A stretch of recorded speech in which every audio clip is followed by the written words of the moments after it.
بسم الله الرحمن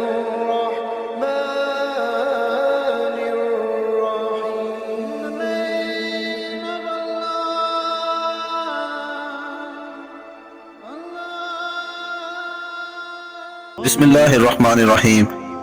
شروع اللہ کے نام سے جو بڑا مہربان اور نہایت رحم والا ہے۔ ایک نوجوان نے حضرت موسیٰ علیہ السلام سے عرض کیا کہ اے اللہ کے نبی، مجھے جانوروں کی زبان سکھا دیجئے۔ ہو سکتا ہے کہ میں حیوانات اور درندوں کی زبان سیکھ کر اللہ تعالیٰ کے دین میں کوئی عبرت حاصل کروں، کیونکہ میرے خیال میں انسانوں کی تمام باتیں تو دنیا داری کی ہیں۔ ہو سکتا ہے جانوروں کی باتوں کا کوئی اور معمول ہو اور ان کی باتیں آخرت کے بارے میں ہوں۔ مجھے یہ زبانیں سیکھنے کا بہت شوق ہے۔ حضرت موسیٰ علیہ السلام نے فرمایا، اے بھولے انسان، شاید تجھے شیطان ملعون نے بہکایا ہے، تیرا یہ شوق ٹھیک نہیں ہے۔ وہ نوجوان کہنے لگا، آپ اس وقت اللہ تعالیٰ کے نائب ہیں، اگر آپ مجھے جانوروں کی زبانیں نہیں سکھائیں گے تو میں مایوس ہو جاؤں گا۔ آپ مجھے سکھا دیں، آپ کا اس میں کیا نقصان ہے؟ جب اس نوجوان نے بے حد اصرار کیا تو حضرت موسیٰ علیہ السلام نے اللہ تعالیٰ کی بارگاہ سے رجوع کیا اور فرمایا، اے اللہ، اگر میں اس کو جانوروں کی زبانیں سکھا دوں تو یہ بات اس کے لیے نقصان دہ ہوگی، اور اگر نہیں سکھاتا تو اس کا دل برا ہوتا ہے۔ ارشاد باری تعالیٰ ہوا، اے موسیٰ، اس کو سکھا دو تاکہ اس کو پتہ چلے کہ ہر کام میں کوئی نہ کوئی حکمت ہوتی ہے۔ چنانچہ حضرت موسیٰ علیہ السلام نے اس کو جانوروں کی زبانیں سکھا دی۔ اس شخص نے اپنے گھر میں ایک کتا اور ایک مرغ پال لیا۔ ایک دن صبح کے وقت اس نے آزمائش کرنے کی خاطر مرغ اور کتے کی گفتگو سننے کا ارادہ کیا۔ اس کی خادمہ نے کھانا کھانے کے بعد دسترخوان کو جھاڑا اور اس میں سے روٹی کا ایک چھوٹا سا ٹکڑا زمین پر گرا۔ مرغ اور کتا دونوں اس روٹی کے ٹکڑے پر جھپٹے، مگر مرغ اس کو اچک کر لے گیا۔ کتے نے مرغ سے کہا، اے ظالم، تو نے مجھ پر ظلم کیا، تو گندم کا گرا ہوا دانہ بھی کھا سکتا ہے، جبکہ میں زمین پر گرا پڑا گندم کا دانہ نہیں کھا سکتا۔ یہ روٹی کا ٹکڑا جو کہ میری خوراک ہے، اس کو بھی تو نے اچک لیا۔ یہ روٹی کا ٹکڑا مجھے کھا لینے دیتا تو تمہارا کیا جاتا؟ اب پتہ نہیں مجھے کھانے کو کچھ ملے یا نہ ملے، بھوک سے میرا برا حال ہوا جا رہا ہے۔ مرغ نے کتے کی یہ بات سنی تو کہنے لگا، چپ ہو جا، غم نہ کر، اللہ تعالیٰ اس سے بہتر تجھے کھانے کو خوراک دے گا۔ کل ہمارے آقا کا گھوڑا مر جائے گا، تم پیٹ بھر کر اس کا گوشت کھا لینا۔ اس شخص نے جب یہ سنا تو اسی وقت گھوڑا بازار لے جا کر فروخت کر دیا اور وہ گھوڑا دوسرے دن مر گیا، مگر یہ شخص نقصان سے بچ گیا۔ مرغ بیچارہ کتے کے سامنے شرمندہ ہوا۔ کتے نے مرغ سے شکایت کرتے ہوئے کہا، اے مرغ، تو کس قدر چلاک اور جھوٹا ہے۔ وہ گھوڑا جس کے بارے میں تو نے کہا کہ کل مرے گا اور تم اس کا گوشت جی بھر کے کھانا، وہ کہاں ہے؟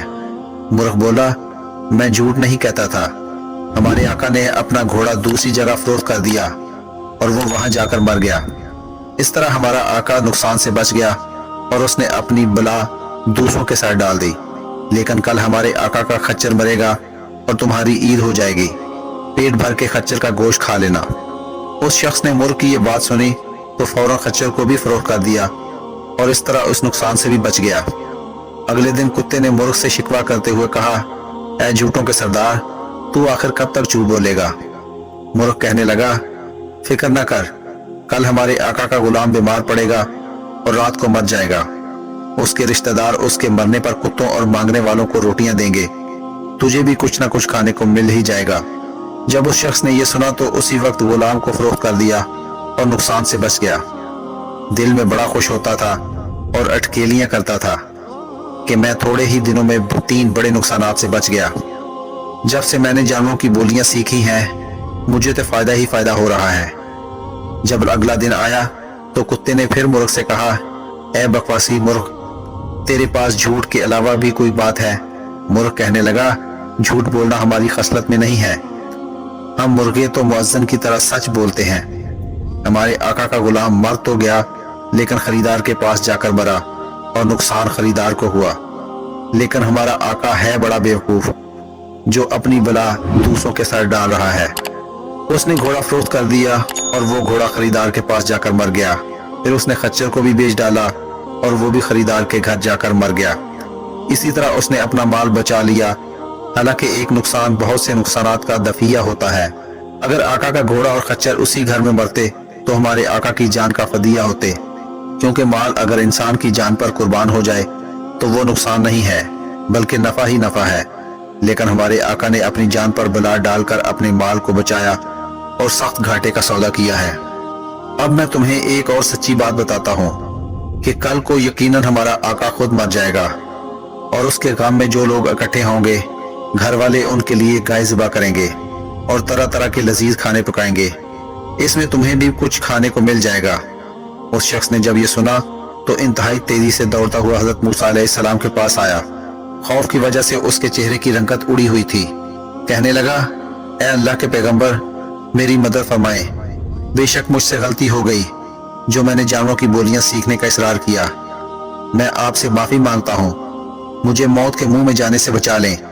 حضرت موسیٰ علیہ السلام نے اس شخص کی یہ حالت دیکھی تو فرمایا، اے بیوقوف، اب یہ بات بڑی دشوار ہے، کیونکہ آئی ہوئی قضا ٹل نہیں سکتی۔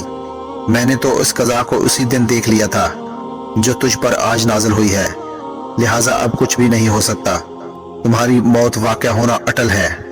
چنانچہ اگلے دن اس شخص کا انتقال ہو گیا۔